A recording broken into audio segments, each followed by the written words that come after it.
Hey, everybody, welcome back to Two Girls Without Cancer. I am here with Miss Ashley. Hello. I am Becky. We are your hosts for the show. Mhm. Today, we are talking to someone named Parker, who is very interesting. We just got to know him kind of backstage, hearing about his story. I think it's going to be very relevant to our audience and the people who listen to our show. He is a eating disorder specialist and a nutritionist, and we are branching out from cancer. So if you're newer to the show and you think, well, that has nothing to do with cancer, well, you're right, and that's okay. That's what we wanted. We want to try something different in our expertise, But in a right? way it does, because you have to feel your body Yeah. so that you're healthy. This is true. This is true. And you and I both know like how nutrition, especially with cancer, plays a huge role in it. Like if I just want to sit and eat McDonald's every single day as a person going through cancer, well, I'm probably not going to be feeling great. I mean, if you're a regular healthy person eating McDonald's every day, you're probably not going to feel great. But certainly with cancer, you and I have both had to look at our nutrition, our food intake, and see like, what are we doing here? So without further ado, let's bring Parker to the show. Hello. Hi. Hi, guys. How are you? Oh, sorry. I'm great. We're Canadians. We're really nice. Yeah, it's good to see you guys.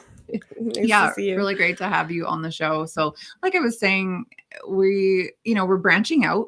We're not just focusing on cancer, but yeah, when both Ashley and I were going through cancer, I mean, and even still now that we're both in remission, like nutrition still is a huge part of what's going on. There's a lot of darkness surrounding food. It's like for the longest time, even when I was sick, it was like, if I eat that, I'm going to die. Like if I eat that, cancer is going to get really bad, which is not healthy in its own right. And I almost think that you can create eating disorders in that, Oh yeah. and not saying that I do have an eating disorder, although I have not a super healthy relationship with food. I am an emotional eater big time. And anyway, I'm an emotional eater as well, but I do have a pretty good love for nutrition. I like to meal prep. I like to do all those things when I have energy to do it. I like making immunity boosting shots. So that's my area. Yeah, Ashley loves meal prep, which not a lot of people love. I know. I wish I could get more people to love it. Right. Well, Ashley is like poster child for meal prep. Even at her sickest, she'd be like, "Did you do like all these glass Tupperwares filled with like everything cut up?" And I'm like, "Girl, like I barely climbed out of bed today." If I have one good day where I feel good, I'm going to do it, because the rest of the week I'm in bed. So I just want to make sure I'm set up for success, because I know it's important what goes into my body. That's awesome. So it's great to hear. So why don't you let everyone know like who you are, what you do, kind of thing? Yeah, thanks. So I live in California, and I'm an eating disorder dietitian. So most of my time is spent in a residential care facility where patients come who are not stable to be on their own because of their eating disorder. And we give them care. So we give them 24-hour care. So we have therapists on site. We have nursing staff.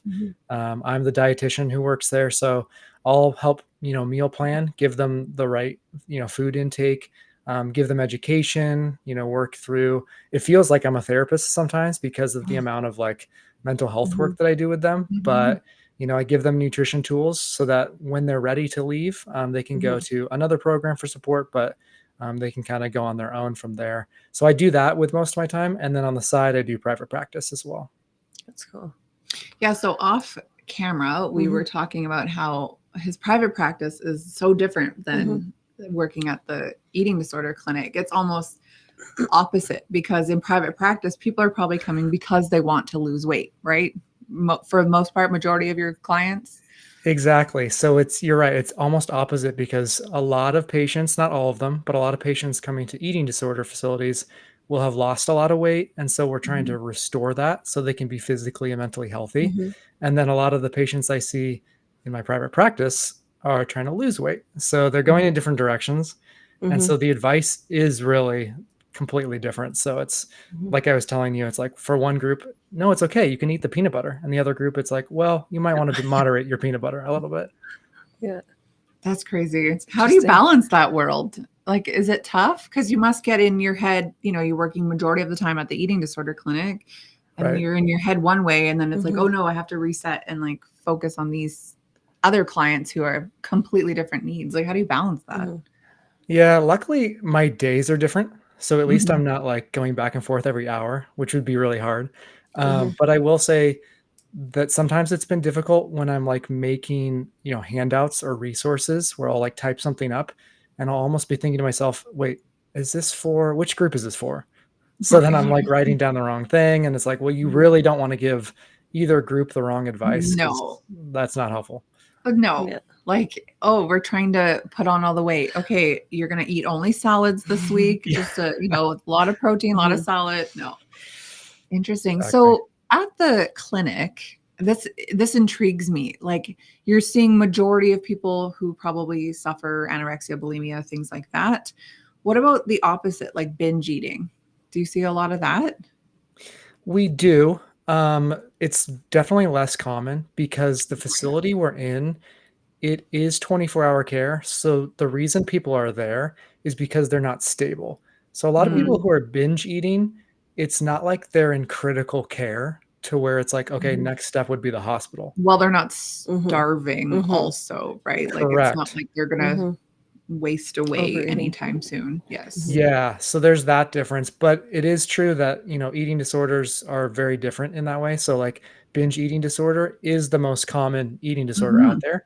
It's just not talked about as much and not Mhm. really as known as an eating disorder because it's Right. yeah, it's very different in like cultural perspective. Mhm. It's very mainstream. Like, you're American, we're Mhm. Canadian. Being overweight is fairly normal in this part of the world. Mhm. Like, and let's include Mexico too, because you're close to Mexico. Mhm. These are fairly overweight countries, where it's like it's a pretty normal part of our life is Mhm. just being big. So it's like I feel like they wouldn't even associate that maybe a lot of what's causing Mhm. the obesity epidemic is actually a binge eating disorder, Mhm. is actually an eating disorder. Right. And even without like perfectly looking at someone's size, like binge eating, because a lot of people who come into us, they might binge eat and they might purge. So they have kind of Mm, that like back and forth. So they might have both things going on. right. So there's kind of that range of like what people are dealing with. But to your point, yeah, like culturally, it can be normalized that a lot of people have binge eating Mhm. without knowing it. Hmm. Wow, Interesting. that is crazy. So then I have to know, like, you're at home, you have a family. Are you eating healthy 100% of the time? Like, do you allow yourself to go to McDonald's or, you just, better? Yeah, I know. I get that question all the time because it's like when people first hear what my profession is, they're like, "Oh, well, sorry I had the McDonald's around you," or like, "Sorry I have this, French Yeah, fries or that seems something." right. And not only because of the work I do, but just the approach I take, I try to make it normalize like, "Well, no, I don't advocate to get rid of these things." I don't Mhm. say like, "Don't eat those at all," because we grew up with it. It can be enjoyable, and to restrict it completely is actually where I see a lot of people get eating disorders Right. Mhm. when they end up restricting so much that they don't know an appropriate way to moderate their Right. food. Mhm. So for Yeah. myself and my family, especially with, two young toddlers, Mhm. our approach is not to take away everything, but to say, this is really the right amount for you. And there's Mhm. lots of tools we can use to kind of figure that out. Hunger and Mhm. fullness cues, knowing what you've had during the day. But it's a tough approach to balance. And Mhm. like we mentioned earlier with binge eating, it's not an easy thing to know because it's not normalized what balance Mhm. and Mhm. moderation look like. Hmm. Right. Well, I think that's great. Like Interesting. with Yeah. kids, like, we're Mhm. both moms, Yeah. teaching your kids the cues Mhm. or Mhm. a healthy relationship, because I'm sure it's the same for you Mhm. as well, like growing up. And even when I did it with my kids, like if they're crying, oh, here, have this. Oh, you're sad. Here, have this. Emotional Oh, Right. like, my kids come home upset about a boy. Let's go for ice cream. Like stuff like that. So then you're being You're putting taught those. Yeah. that the way that you deal with a tough situation or stress Mhm. is by eating some junk food. Mhm. So then when your life is going through a chaotic moment, you're Mhm. eating and eating and eating. And then finally you wake up one day and Mhm. you realize, like, I am severely overweight. I'm unhealthy. Mhm. And that's not, it's just because of something it was kind of just taught to Yeah. us as kids. Mhm.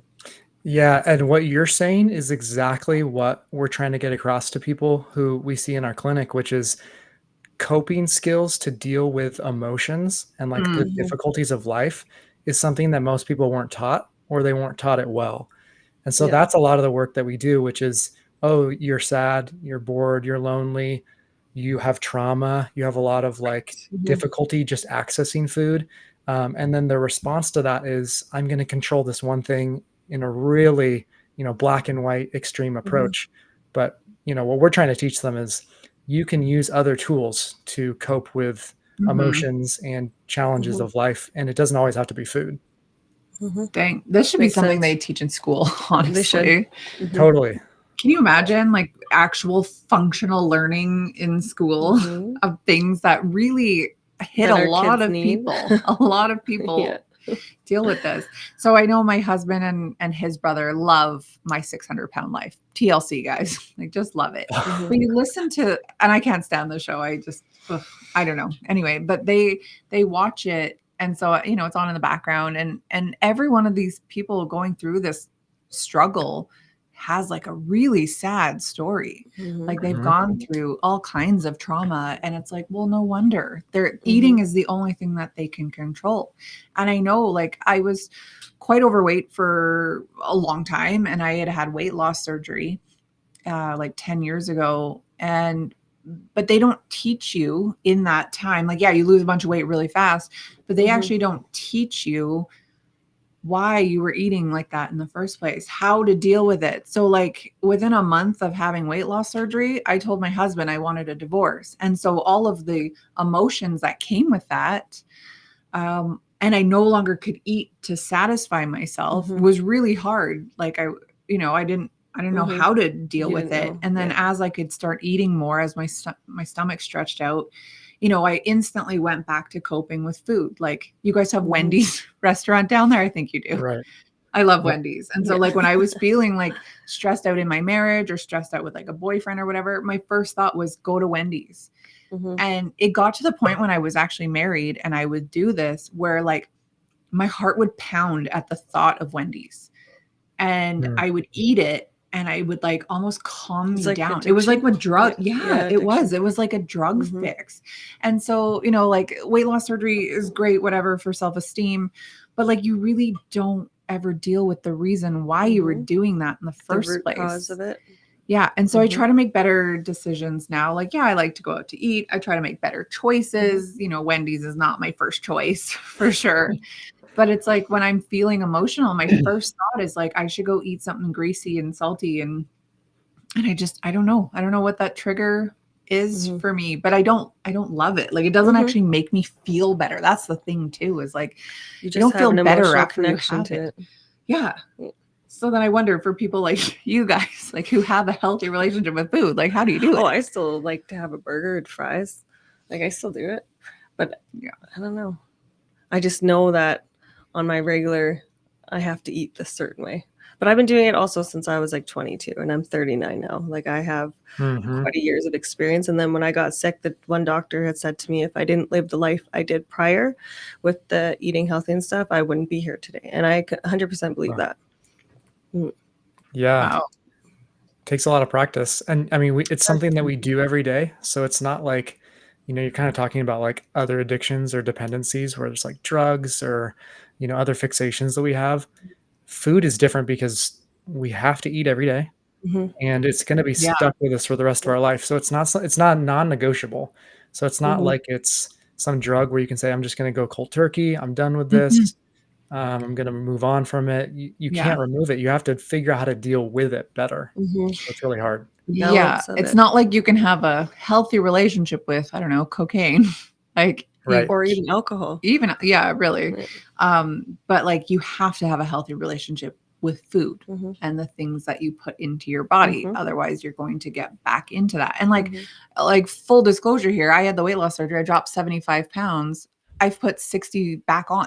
Like, so, Mhm.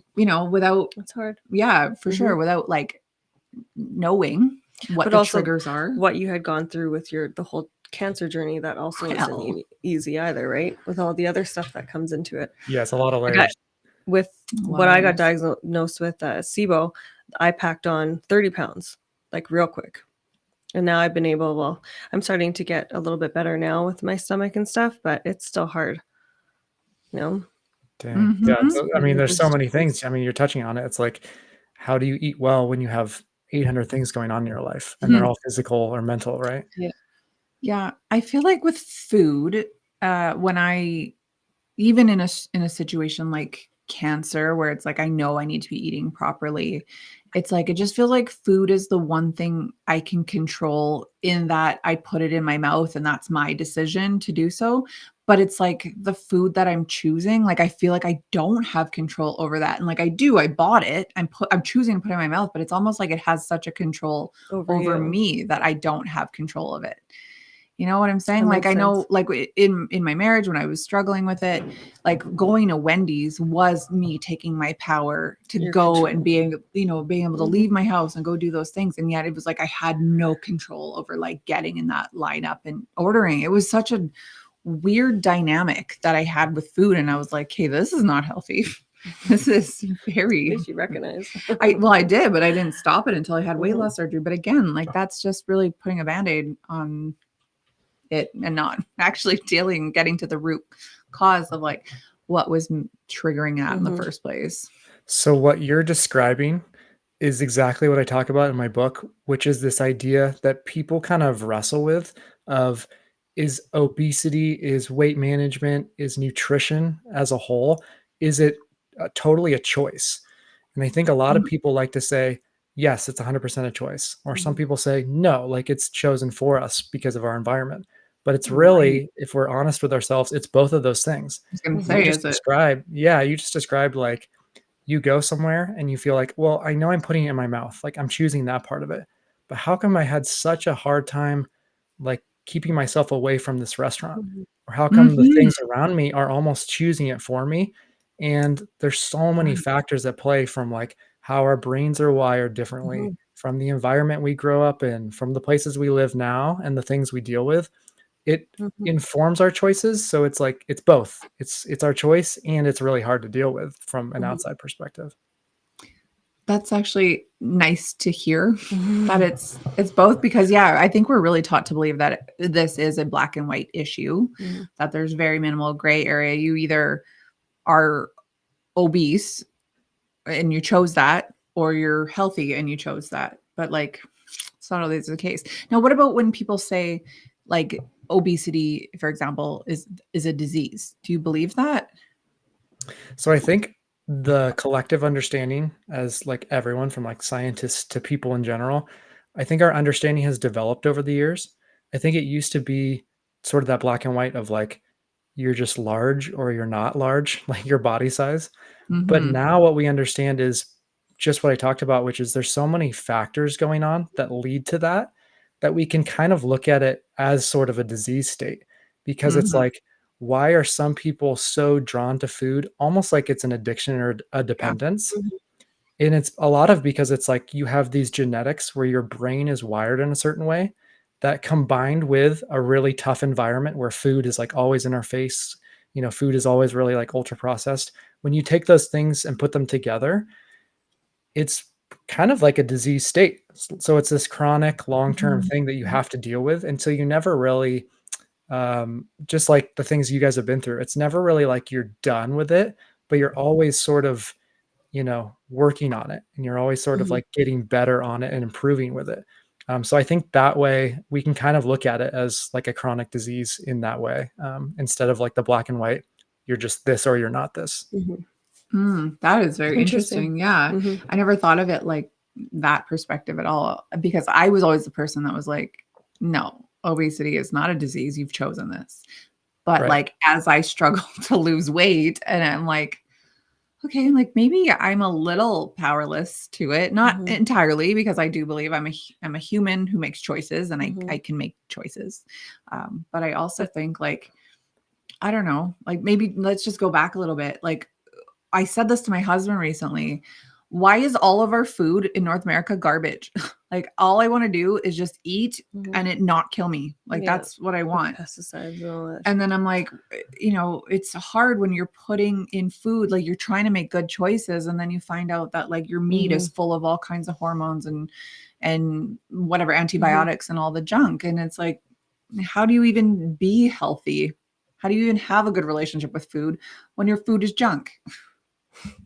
Yeah, it's really hard to navigate, and that's part of the many factors that play into that. So I'll give you a personal example. So when I was in college, I was about 70 pounds heavier than I am right now, Well, and I lost that weight over time, over a few years, and now I'm at this stage where I'm not in the obese category, and I would consider myself much healthier, mhm, even though I don't feel any happier. I just feel like I have a healthier mhm, physical body, mhm. but getting to that point, it meant a lot of, like, long-term skills were learned, but at the same time, I don't think I'm over it because I still have this really high food drive, and I have a lot Mhm. of what's called food noise in my head, so I'm Mhm. constantly thinking about food, and even when it's presented in front of me, I have a lot of skills now, but I didn't used to have them of, Hmm. like, "This is how I'm gonna manage it.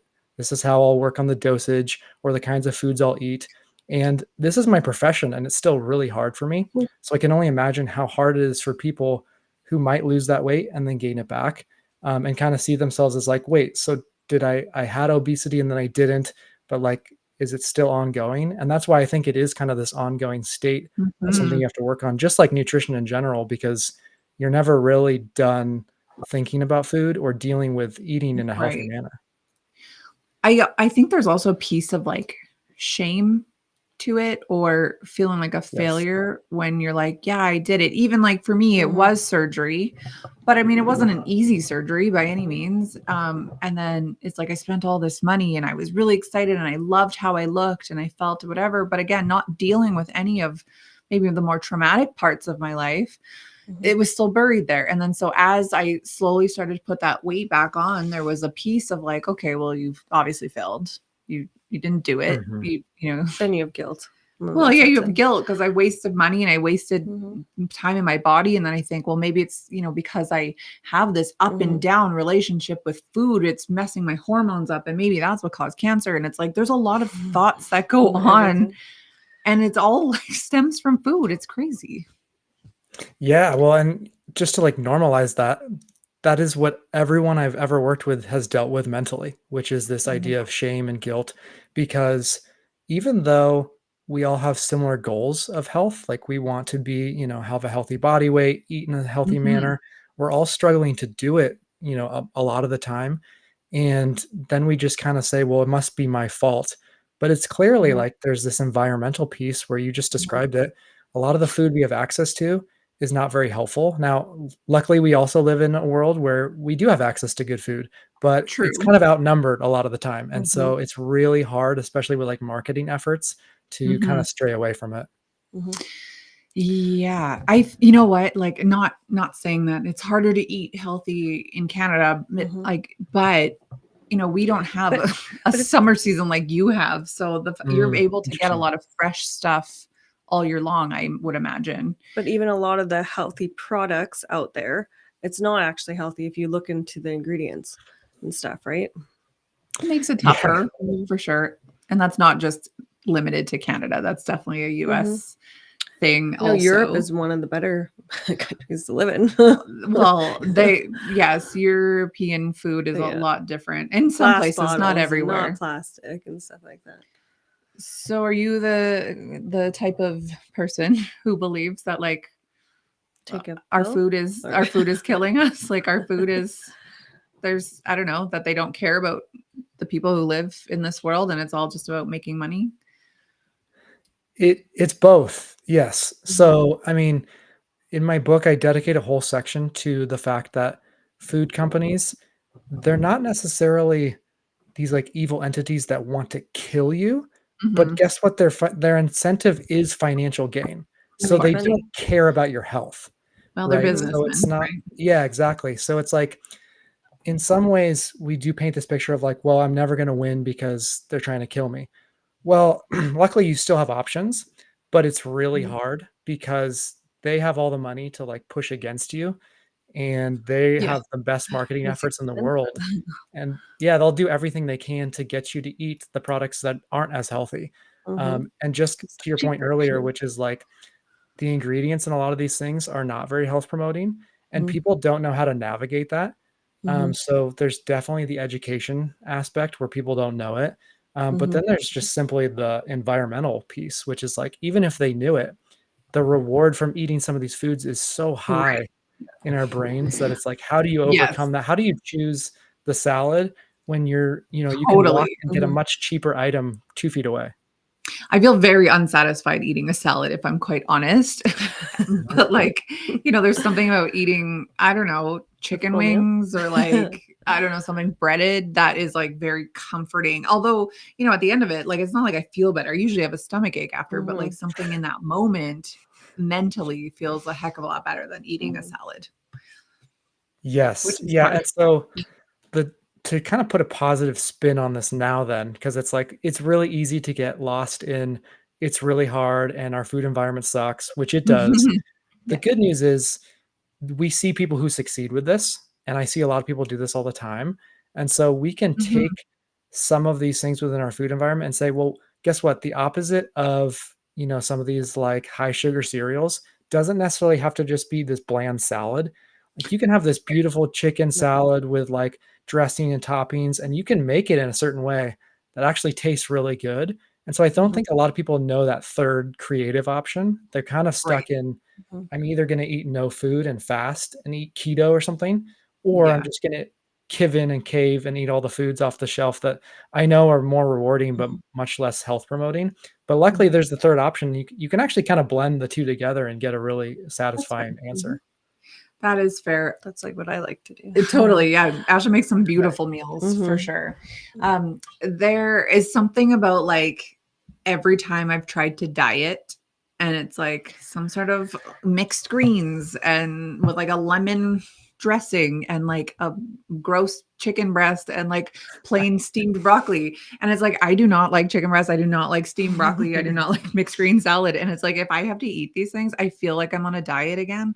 And it's It's taken all the joy out of it because I loved all those things forever. But then, like, as I became, an older, well, not older adult, but like where I am now, I associate it with dieting and I But really everyone dislike does. it. We talked about that in our last podcast, how eating healthy is just a normal way of eating, and that's what our body needs, but it's a diet or we're doing this, you know what I mean? Like, it's completely different than That's true. it should just be we're just eating. We're eating normal. Healthy is normal eating, but it's so different now. It's always about you're dieting, you're doing this, Mhm. but that's the nutrients that our bodies actually need to live off and Yeah, right. and get better and Yeah, heal. it's not a diet. It's actually just like what your body's Exactly. requiring. I had a buddy of mine. He's like, "Oh, you're just you and your diets and your boiled chicken." I'm like, "I've never eat boiled chicken in my life." Like, I don't think I'd ever want to eat boiled chicken You're in like, my first of life. all, it's sous vide. Yeah, Okay. right. Yeah, right. But the perspective, like so many people have, like eating healthy is it's not how it actually is. Yeah, and the language you're using too, which is like healthy, unhealthy, kinda Mhm. goes back to that black and white thing of like Mhm. the buzzwords we use around Mhm. dieting and just like Mhm. wellness culture, it kind of steers us away from healthy eating behaviors where it's like, Yes. why don't we just buy some healthy food, cook it at home, enjoy it, tell Right. ourselves when Mhm. we're time to done, prioritize these healthy behaviors. And if we could do those things, we wouldn't need to call things like healthy and unhealthy. We would just be able to say, this is what I ate today and it fueled my body, Mhm. and I'm good with that. But we don't live in a world that allows for that much of the time. So do you believe in like weight loss pills or stuff like that? Or do you just believe in balance Ozempic. like Ozempic? Or do you believe in balancing it just with the learning skills and eating Nutrition. nutrition and all that? Yeah, so like we used to have weight loss pills, and those were Mhm. totally bunk. Like those don't do anything.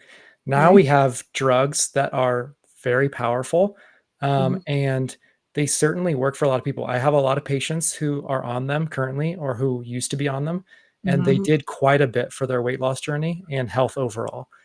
So I've seen it work before, But but does I'm it very cause heart cautious. Yeah, so I'm very cautious in working with them because they aren't a magic substitute for good nutrition Mhm, and good health.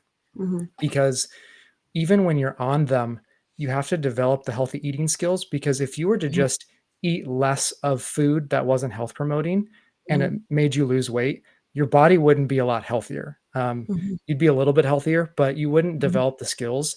And quite Exactly. Right. frankly, a lot of people who go on these weight loss meds, when they lose weight, they lose some fat, but they also lose quite a bit of muscle. That's just what happens Mhm. with all weight loss efforts. And so there's a lot that I have to do behind almost like the personal training aspect, which Mhm, is you need to lift some weights or you need to do some like resistance Right. training, some mhm, exercise, some walking daily, because mhm, your body is in a state where it's basically breaking down a lot and you need to tell it like I'm still functioning, I need to work hard. mhm. So you Yeah. have to do that and you have to support it with quite a bit of protein, healthy carbs, and people don't know how to do Yeah. that. So my education, if someone is on Ozempic or tirzepatide or Mounjaro, like all these different weight loss meds, Mhm. is really just to support them in that journey. Because I Mhm, love the patient-centered approach of like, if you're going to take this, I'll help you do it healthily. And for a lot of people, they Mhm. say, I don't want to go on these meds ever. And then I'll say, mhm, great, like I'll help you do it without that as well. Like I'll take either approach that people want, but I mhm, can do that in a way that's healthiest for them Mhm. because they might makes take sense. an approach that's different than how I would do it, but I can help them do it in a way that's actually going to be good for their Better long. in the long run. Mhm, Oh, Yeah. that's nice. Yeah, I just keep hearing horror stories about, the people I know who have gone on Ozempic or whatever. And I don't know, like recently I did a meeting at the menopause clinic here because that's one of the mhm, side effects of chemo is throwing you into menopause. And so I was chatting with them and I said, look, like I've put on 30 pounds since chemo and I'm having a really hard time taking it off. And she was like, well, your doctor could put you on a semaglutide. And I was like, Mhm. okay, what are my other options here? mhm, Because Right. like eating healthy, and exercising is like it hasn't been working. So is that literally my option? But I mean, mhm, it's not that it's not working, it's that I'm not consistent with it. mhm. But it's just crazy to me that that was the doctor's first response was just get on this pill. Because I thought, like, I just went through cancer. Like, I See, don't and need they to I risk asked I asked anything. for Ozempic, they wouldn't give it to me because I gained so much weight because I had methane and hydrogen SIBO, and methane SIBO, you're constipated 24/7, and, like, there was day Mm. I had, like, I think 11 days and I couldn't go to the washroom, and my stomach would swell with all the gas inside me, But they so didn't give it to you because that wasn't weight that you would gain, that was well, I had also air gained and 30 poop. pounds, so, Uh, like, but just because of the type of, um the form of cancer I had before, they just didn't wanna mess with anything, so they said no, they wouldn't put me on it. Not that I needed an easy way out, I just need my body to start working again. But for me, when you're this much heavier from what you were, you get depressed and you get sad and you're like, nothing's working. Yeah, well, So I so think it's so interesting because you both had very different stories mhm, from that perspective, which is like doctors kind of their role is just like I have 10 minutes with you, I can offer you this one thing. So like you had that right. and on the flip side you had someone who told you you couldn't it's like, take no. this drug, right? And so it's Uh, very individualized and to Mhm. the point earlier I think you were about to say like are there side effects to this? In about a quarter of cases we see mhm, side effects and they can range mhm, from oh I don't feel that great to oh there's some actual like organ damage or something. mhm, Um, and Yes. so for 75% of people they won't have that, which is great. Right. But for the mhm, 25% that do have it, they do need to really think to themselves, is this going to be worth it for me? And for some mhm, of them, if it's just some like nausea or something, that might be worth it. If for some of them, they're like, well, I don't want to risk some long term health effect because I just Right. take this like cautious approach to my health, that's totally okay too. And for them individually, they might not want to do that and they can take other mhm, approaches. And so there's a lot of hard ways to go about it as well. But, you know, it's up to them to decide. For mhm, sure. A girlfriend of mine went on it for about 6 months. She wasn't like a big girl or anything. I'm actually shocked her doctor gave it to her. mhm, Um, but yeah, she was on it for 6 months and then started getting really bad yeah, gallbladder attacks. And she ended up losing her gallbladder and her doctor said, yeah, it was because of the Ozempic and she didn't even lose any weight. And I was like, dang, that doesn't seem worth it to me. Now I know there are a lot of success stories mhm. on it. There's both too, because like, even some people who have taken it and then got off of it, they've gained their weight right back. I think Yeah, that could which be is what you said have of to learn. any Yeah. any quick Mhm. fix, if you're not changing Mhm. your mindset, your attitude with food, that relationship with Yeah. food, if you're not implementing proper tools, you're Mhm. always going to gain that weight back. Mhm. And I had a majority of my stomach removed. I was left with Mhm. a stomach the size of a banana. Hmm. I gained it all back, because you Interesting. don't deal with The what emotional yeah, side? well, of the emotional side and just that connection? healthy side of it. Yeah. And we also do live in a very like need a quick fix kind of world, because we're always on the go, like you said, bringing like buying groceries, making Mhm. those meals at home, taking the time to sit and eat it. Uh, it doesn't happen very often. I can't remember the last time I sat at the table with my family for dinner, because we Mm. literally just don't have Mhm. time with kids and sports, and I have stuff going on, my husband has stuff going on. It's Mhm. like we don't have time. So quite often we're like, let's just grab something on the way. That's that mentality now, Mhm. because everyone's so busy. Yeah, and so for you, do you think it's almost like you have to change your life in order to, Yeah. like, prioritize Yes. nutrition, or do you You see, think it's that you my can life almost to within that? make sense. Yeah, like I do feel like I have to change it, and it's not just my life, because I was quite healthy Mhm. before cancer, focusing more on like what I was eating and making those meals and stuff, but then my kids were picky, so they didn't want it. And then my Mhm. husband's Right. picky and he didn't want it. And then I was making 3 different meals, and Mhm. I got to the point, especially when I got sick, Stressful. but I was like, I do not care. You guys can eat Yeah. ramen noodles. I'm going to make my meal and then I'm going to go lay down again. Mhm. Like it just got to that. And so now it's like, again, almost like a bit of a PTSD is exaggeration, but a bit of like negative feelings Mhm. towards it when I look back on that time Totally. of making a nice meal for my family, sitting down and enjoying it. All it was Mhm. is people complaining. And so, like, for me, I think part of that negativity towards, Mhm. nuclear family meal time is like because of that. Mhm. Yeah, and so now if we look at it from, like, the root cause perspective, you would have to peel all the way back to family dynamics and, like, Mhm. what does our culture teach about how we sit down for food, how we interact with our schedules on a daily basis. Like, those are the things that are impacting our nutrition down the line. Like, our subsequent Mhm. consequences are, well, we don't have time for anything, so of course we grab the quick Mhm. fix. It's Mhm. like, well, Right. why don't you have time? Well, we didn't make time, and that's just kind Right. of where our Mhm. culture sits right now. And so we could make a whole widespread effort, or we could have these like communes of people that do Mhm. better, but it's not an easy answer. And unfortunately, a lot of people like to put in the quick fix, easy answer of like, well, just try the crazy diet. And it's like, unfortunately, we have to shift our whole culture, which is really hard. Mhm. Mhm. Mhm. Makes I sense. really think that very few people find long-term success in the quick fad diet, Mhm.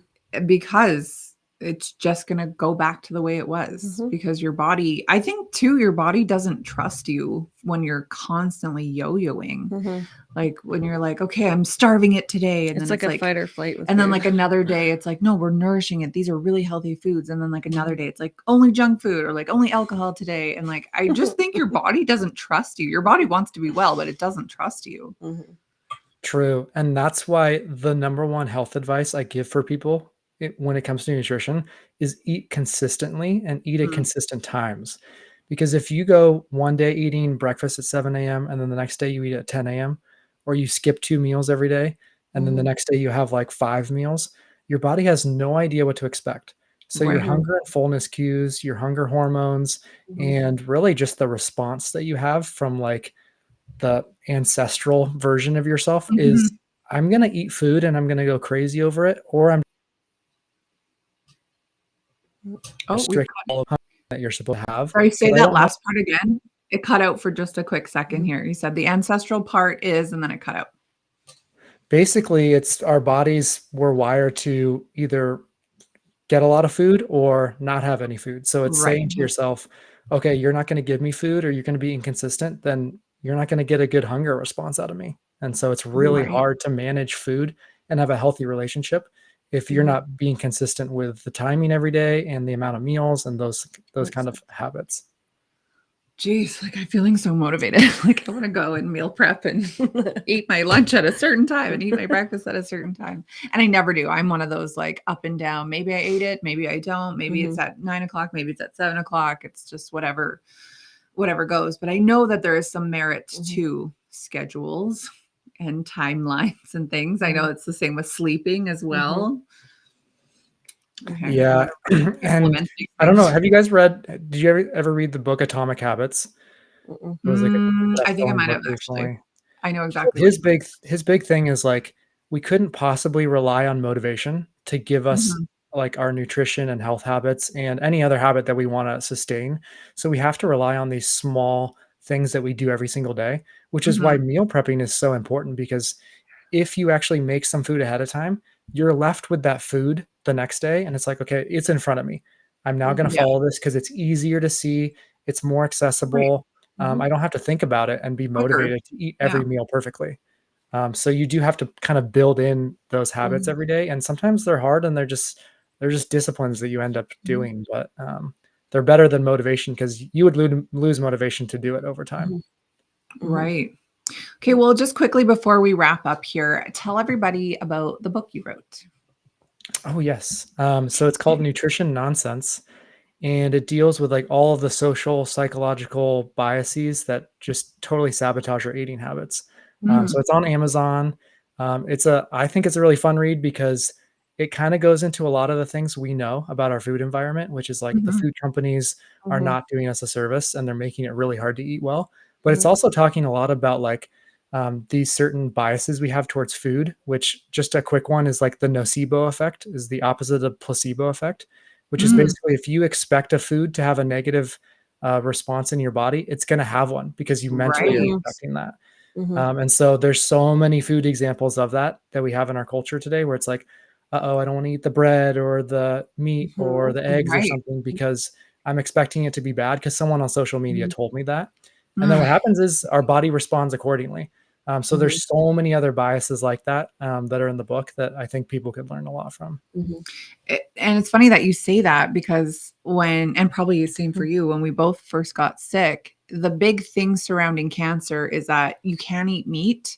Meat causes cancer, Mhm. is the thought. Yep. And like I also like I'm such a meat eater. Mhm. I feel really good and nourished when I eat clean Mhm. meats, especially red meats. Mhm. Like I don't know if you are a fan of like the blood type diet Mhm. type stuff, but like I'm an O blood type. And so when I first got sick, I was like, okay, I have to go raw vegan right away. And I was juicing a ton and like I hurt. My stomach was in Mhm. pain all the time. My body physically like just did not know how to handle Yeah, I didn't eating stop either. raw veggies and all this Mhm. juice all the time. And I had brain fog. Like I had no Mhm. idea like I couldn't remember anything. And then as I started to say like, you know what, maybe that's the case, but let's like introduce clean, like pasture Mhm. raised, organic, Mhm. non-hormonal foods into your diet in small doses and Mhm. see, like salmon, like nice salmon, like just including that in my mostly kind of raw Mhm. food, and what a difference it made. All of a sudden my stomach wasn't in so much pain. My brain Mhm. was functioning again. So Mhm. I think like yeah, there is some merit to that. Meat can be inflammatory. Mhm. Um, but I also don't think that every single person who's ever had cancer's body responds exactly that same way Mhm. to a raw Right. vegan diet. I don't. I think everyone is made Yes. up differently. Their genetics will respond very differently. Mhm.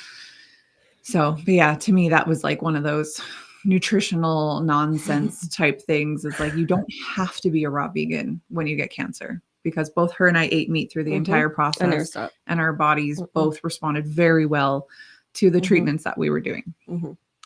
That's awesome. Well, I'm glad you were able to actually learn what you felt instead Mhm. of relying on like, oh, so someone told me this. It's Yeah, like, there's well, a lot they of that didn't, when you get yeah, Mhm. they're not in your journey. You have to figure out what works for you. Yeah. Well, we say this Exactly. a lot on the Oh, show. yeah. Even if Ashley and I had the exact same cancer, same diagnoses, Mhm. our bodies are still going to respond differently because Mhm. we're two different human beings. So, Mhm. like, yeah, when people are like, oh, well, my mom did this and she was totally fine. You need to do this. It was like, well, cool. It's But like we like, can pick things from people's that's sort of stories, guess and but check but it's kind of not. stuff as well. Yeah. Good point. Yeah. You have to try it out for yourself. Yeah. Well, this has been amazing. Mhm. Thank you so much for being on our show. Hold on, I'm backwards here. So point down here, nutrition advocate on Go Instagram. the other Do way. you have, oh yeah. Yeah. Well, I can't. If I go down, it's this way. I got to point this way, which is opposite. But yeah, the Yeah. nutrition advocate is your social media handle. What platforms are you on? Instagram is my big one. So I Okay. post there. With two young kids, it's like that's pretty much the Mhm. main We've got place time to for that. post. I got it. Mhm. Exactly. I will have some more stuff coming out soon. So, but the Amazing. book and Instagram are my main ones. Perfect. Awesome. Well, check Parker Nelson out at The Mhm. Nutrition Advocate on Instagram. Get his book, Nutrition Nonsense, on Amazon. Yeah, you're very smart. I like Mhm. people with knowledge like this who are also very kind when Mhm. they deliver it as well. So I appreciate you being here Mm-hmm. today, and giving our listeners just something different than what we normally talk about. Yeah. Thank you guys. I loved it. Thank you. Like, what are we, 3 for 3? It's like amazing. I think all of them will be Like, because they hit different aspects. amazing people on our show. Okay, Yeah. so that was Parker Nelson. Really awesome. I love this piece on Mhm. healthy relationships with food. I think it's so important because, like, it is really black or white Mhm. with a lot of eating. So check out his stuff. Definitely his Instagram right Mhm. there. This way, if I'm pointing that way. And also check us out on Mhm. Two Girls Without Without Cancer Cancer. on all the places, all the social medias, all the streaming Everywhere. platforms. And we will see you next week. See ya. Bye.